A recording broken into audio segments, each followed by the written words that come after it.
Hello दोस्तों, कैसे हैं आप सब। तो आज ये हमारी पर्यावरण अध्ययन की क्लास है जिसमें हम 30 महत्वपूर्ण क्वेश्चन करेंगे जो कि सभी परीक्षाओं में पूछे जाते हैं, बहुत इम्पोर्टेंट हैं। आइए देखते हैं क्वेश्चन।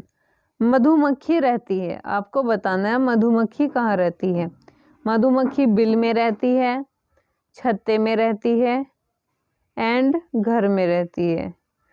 तो मधुमक्खी सही आंसर है इसका, छत्ते में। मधुमक्खी छत्ते में रहती है। उसके बाद आता है दूसरा क्वेश्चन हमारा, पर्यावरण में सबसे अधिक गैस होती है nitrogen, carbon dioxide and oxygen.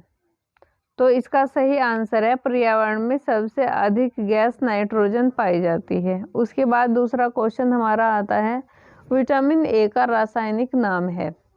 Vitamin A का रासायनिक नाम है थायमीन, रेटिनॉल, फिर हमारा है एस्कॉर्बिक। तो विटामिन ए का रासायनिक नाम है रेटिनॉल।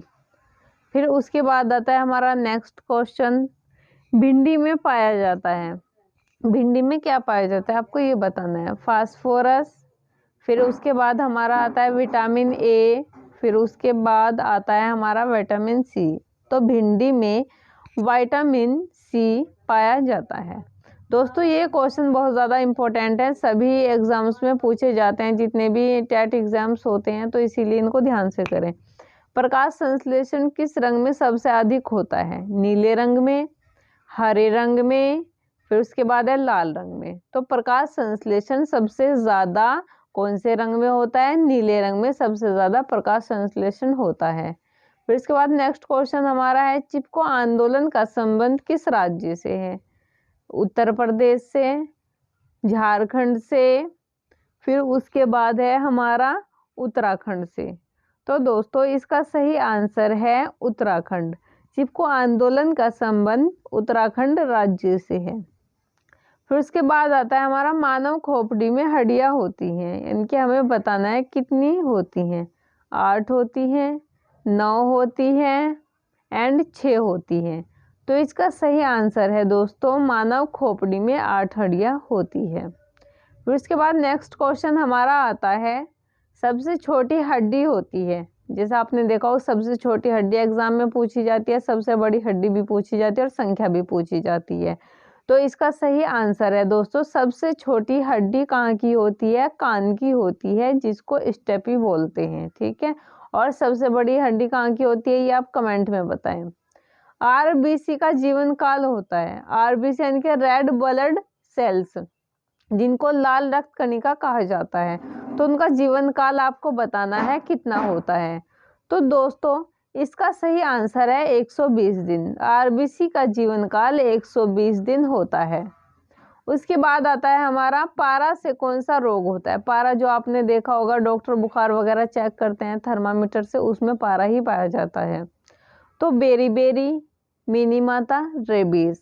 इसका सही आंसर है दोस्तों, पारा से मिनीमाता रोग होता है। क्वेश्चन ऐसे भी बन सकता है, मिनीमाता रोग किससे होता है? तो फिर वही आपको अपोजिट कर दें कि मिनीमाता रोग पारा से होता है। विश्व ओजोन दिवस मनाया जाता है 8 अक्टूबर, 16 सितंबर, फिर उसके बाद आता है हमारा 10 अगस्त। तो विश्व ओजोन दिवस हमारा मनाया जाता है दोस्तों 16 सितंबर को। फिर उसके बाद आता है हमारा क्वेश्चन, फूलों की घाटी कहा जाता है? इनके किस राज्य को फूलों की घाटी कहा जाता है? हिमाचल को, उत्तराखंड को, फिर उसके बाद आता है हमारा केरल को। तो फूलों की घाटी दोस्तों कहा जाता है उत्तराखंड को। फिर उसके बाद हमारा नेक्स्ट क्वेश्चन आता है, सबसे ज़्यादा काली मिट्टी पाई जाती है। आपको उस राज्य का नाम बताना है जहाँ पे सबसे ज़्यादा काली मिट्टी पाई जाती है। महाराष्ट्र में, गुजरात में, भोपाल में। तो इसका सही आंसर है दोस्तों, सबसे ज़्यादा काली मिट्टी गुजरात में पाई जाती है। ये बहुत ज़्यादा इम्पोर्टेंट क्वेश्चन है गाइज। यूएनईपी का मुख्यालय है, इनके यूएनईपी का मुख्यालय कहाँ पर है आपको बताना है। थाईलैंड में, नैरोबी में, कोलकाता में। इसका सही आंसर है दोस्तों, नैरोबी में यूएनईपी का मुख्यालय है। ये बहुत इंपॉर्टेंट क्वेश्चन है, सभी एग्जाम्स में बहुत बार रिपीट हो चुका है। ऊर्जा का मुख्य स्रोत है पेड़ पौधे, सूर्य, फिर उसके बाद हमारा आता है विटामिन। वैसे तो सभी से ऊर्जा प्राप्त होती है, लेकिन मुख्य स्रोत ऊर्जा का हमारा सूर्य है। उसके बाद नेक्स्ट क्वेश्चन हमारा आता है जैविक घटक हैं। जैविक आपको पता होगा, जैविक में वे सभी घटक आते हैं जिनमें जीवन होता है, और अजैविक में जिनमें जीवन नहीं होता वो आते हैं निर्जीव। पेड़ पौधे, लकड़ी, कुर्सी। तो जैविक घटक पेड़ पौधे हैं, पेड़ पौधों में जीवन होता है, तो इसका सही आंसर है पेड़ पौधे। जितनी भी हमारी जैसे कि पेड़ पौधे हुए, उत्पादक है, उपभोक्ता है, ये सभी हमारे क्या में जैविक घटक में आते हैं। इसके अलावा जितने भी निर्जीव होते हैं वो सब अजैविक घटक में पाए जाते हैं।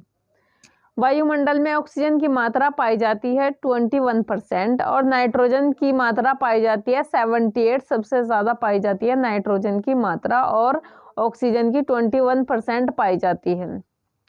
वायु प्रदूषण का कारण है कीटनाशक, धुआं, सीवेज। तो आप जानते हैं वायु प्रदूषण धुएं के कारण होता है। फिर उसके बाद आता है जल जनित रोग, इनके जल से होने वाला रोग आपको बताना है। अतिसार, फिर उसके बाद हमारा ऑप्शन आता है छोटी माता, फिर उसके बाद हमारा आता है ऑप्शन डेंगू।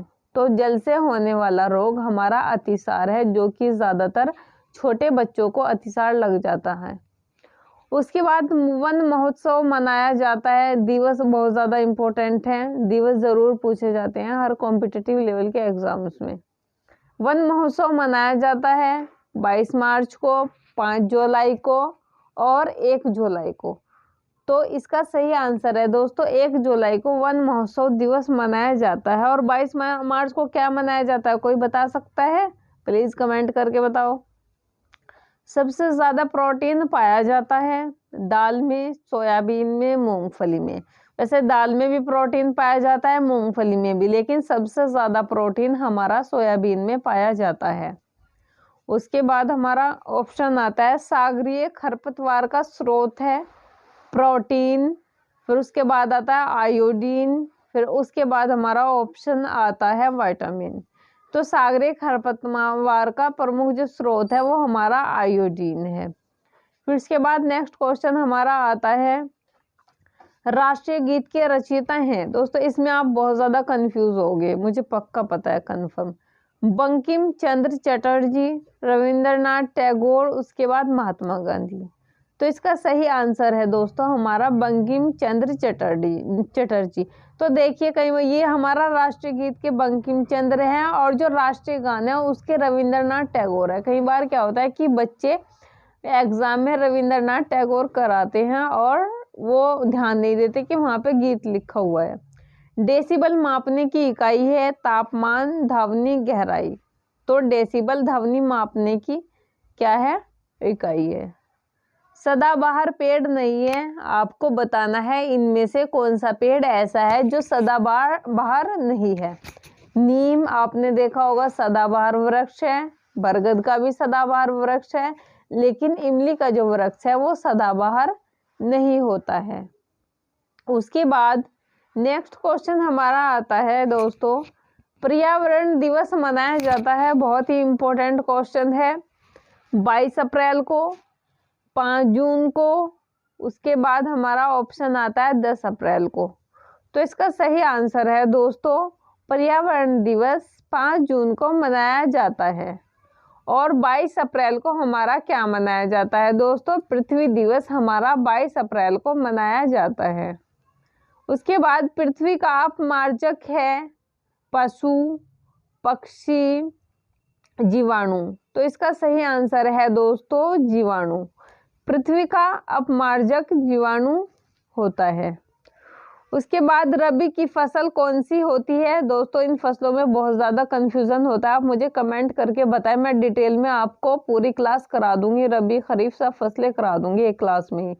रबी की फसल कौन सी होती है, मूंगफली, चना, चावल। तो इसका सही आंसर है दोस्तों चना, रबी की फसल हमारी चना होती है। उसके बाद हमारा क्वेश्चन है पोलियो का कारण है, आपको बताना है कि पोलियो का क्या कारण है। विषाणु, इससे रिलेटेड भी बहुत ज़्यादा क्वेश्चन आते हैं कि कौन सा रोग जीवाणु से होता है, कौन सा विषाणु से होता है, और इनमें भी बड़ा कंफ्यूजन होता है। तो पोलियो का कारण हमारा विषाणु होता है, विषाणु के कारण पोलियो रोग होता है। तो दोस्तों, अगर आपको हमारी ये वीडियो अच्छी लगी तो प्लीज़ लाइक शेयर कमेंट करके हमें बताइए। Thank you.